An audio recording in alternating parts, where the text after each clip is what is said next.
I was making £31,500 a year. And that was my salary at this company. And I was doing extremely well at the company. So I had a good track to progress there. And I'm sitting there going, I've been there for 2 years and I'm like, I don't think this is where I'm meant to be. I was looking at people who'd been at the company for decades. I've always said to people, look 10, 20 years ahead of you and look at that person in the company and go, is that where I want to be? And I was like, well, even if they paid me as much as that person's paid, even if I got all the benefits that person got, I don't think I want to do that in my 50s. And so I thought to myself, okay, well, then I have to take a risk. And I realized that today's culture is propagating that even more because now we're just scrolling through TikTok or Instagram and you'll see someone who's doing what you want to do and you may think you can do it better. But instead of doing it, we're spending our time watching someone else doing it and going, well, that sucks. That's rubbish. Right. I actually have friends who message me stuff like that sometimes. And they'll be like, look, I've been wanting to make videos for a while. And they'll send me someone who's made a bad video in their opinion. And I said, what's really interesting? When you're on social media, you look at everyone who's doing worse than you. I said, when I'm on social media, I look at everyone who's doing better than me and learn, right? It's like, there's those two mindsets. I believe it's from the Bible, but this statement says, the world is like a bridge. Don't build your house on it. And then I visualize this bridge. That this is just one step on a very long bridge that I'm crossing.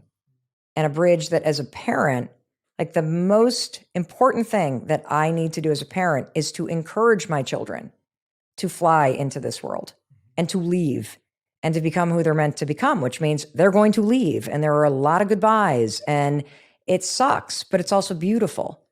And I also love this idea of a bridge because when it comes to anxiety, when it comes to separation, there is this concept when you say goodbye to somebody or when you're about to leave somebody who's going to do something anxious, is you bridge that moment to the next moment you're going to see them. She's a senior and she spent the night with me last night. And I just love her. And she's 22 and she's about to burst into the next chapter of her life. It is so exciting. And I miss her terribly, terribly.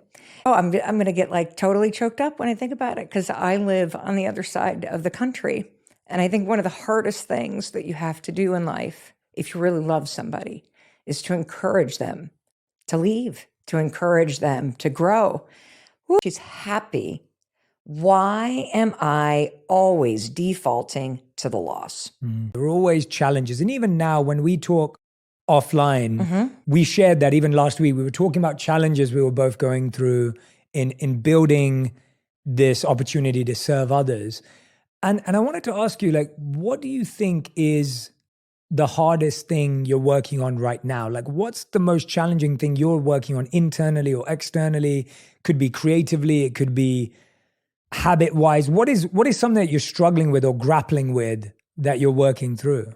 Happiness. And I think what's happened is subconsciously or consciously, so many of us don't feel we deserve happiness, or we don't feel we're worthy of happiness, or we actually think mediocrity is a safer place to live because then we don't have our expectations being unmet. We don't have the fall of, I wanted this, but I got this. Right. And it was all about how really we shouldn't strive for happiness. We should strive for mediocrity because mediocrity is where most people will end up. So I think it's the worst advice I've ever freaking heard. It's the dumbest thing I've ever heard. Here's the thing, Jay. So one of the things I also want to say is that I'm 54 and it's taken me a long time to figure out that I was actually not a happy person. And there are always challenges. And even now when we talk offline, we shared that even last week. We were talking about challenges we were both going through in building this opportunity to serve others. And I wanted to ask you, what do you think is the hardest thing you're working on right now? What's the most challenging thing you're working on internally or externally? Could be creatively, it could be habit-wise. What is something that you're struggling with or grappling with that you're working through? Happiness. And I think what's happened is subconsciously or consciously, so many of us don't feel we deserve happiness, or we don't feel we're worthy of happiness, or we actually think mediocrity is a safer place to live because then we don't have our expectations being unmet. We don't have the fall of, I wanted this, but I got this. Right. And it was all about how really we shouldn't strive for happiness. We should strive for mediocrity, because mediocrity is where most people will end up. So I think that's the worst advice I've ever freaking heard. It's the dumbest thing I've ever heard. Here's the thing, Jay. So one of the things I also wanted to say is that I'm 54, and it's taken me a long time to figure out that I was actually not a happy person. And so I want to understand, how do you decipher between dream and delusion? when you talk about delusion, what I hear is like arrogance and conceitedness. Now, and let me explain the difference here, because I think confidence is this willingness to try and this belief in yourself and what you're trying to do, right? So when you frame the delusion as this grandiose thing, it feels like it's coming from insecurity. It feels like it's coming from wanting to be better than, versus coming from a place where you're willing to take the risks and try and get on the court of life in a way that's aligned with this thing inside you. Now, if you have a true dream, is it ever delusional? And my answer to that is never. But if you were to put a speaker on my head and broadcast the things I said to myself, you would literally check me in to the 7th floor at Mass General Hospital in Boston, Massachusetts, because it was a constant drumbeat of negativity. It just was a situation where I no longer had anything outside of me that was rationally wrong. So I turned it back on me and just started hammering me in crazy ways. And then I stopped in that moment, Jay, and I thought, I don't feel that right now. I just feel that exactly where I am, looking at this view, is exactly where I'm supposed to be. And it was so profound that I'm not 15 steps ahead. And it was so profound. It's almost like that moment where Eckhart Tolle has on the bench in the beginning of The Power of Now, where I have this profound experience where I think, wait a minute, is this what happiness is? That I'm not 15 steps ahead? I'm just able to be right here without the anxiety, without the stress.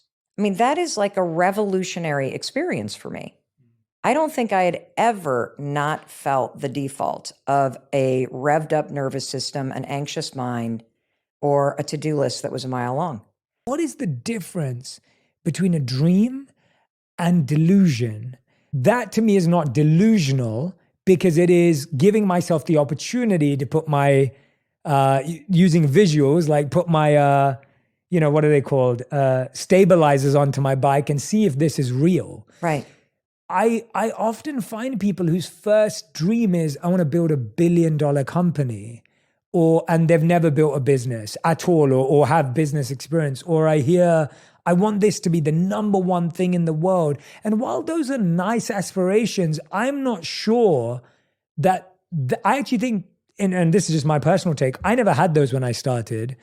And I feel that sometimes without the skills, without doing the learning, without doing the experimenting, those things can actually stop you from doing it, because it's so hard, it's so far away, and there's such a big way to fall. And the only cure for this is to stop listening to that campaign and simply start taking small steps, just one every day toward the thing that you want. And when you actively engage in your own campaign of misery, and you actively tell yourself the reasons why it's not going to work, or the reasons why you can't do it, or the reasons why now is not the time, or you're never going to make it happen, or it was great for Jay or great for Mel, but nothing ever works out for.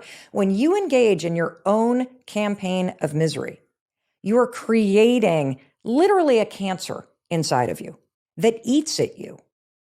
And we don't realize that by engaging in this campaign of misery, because it's active, That flame is burning inside you, and you are actively convincing yourself not to do anything. I believe that dreams are not meant to be achieved. I believe that your dreams are a directional signal. That the dream is out there in a different chapter of your life, calling you from this moment toward that direction. And that the reason why you still have this burning flame inside you that relates all the way back to something that you did when you were younger 11, that you frickin' loved is because when you walk toward acting and what that requires of you to get on the court and walk toward that dream,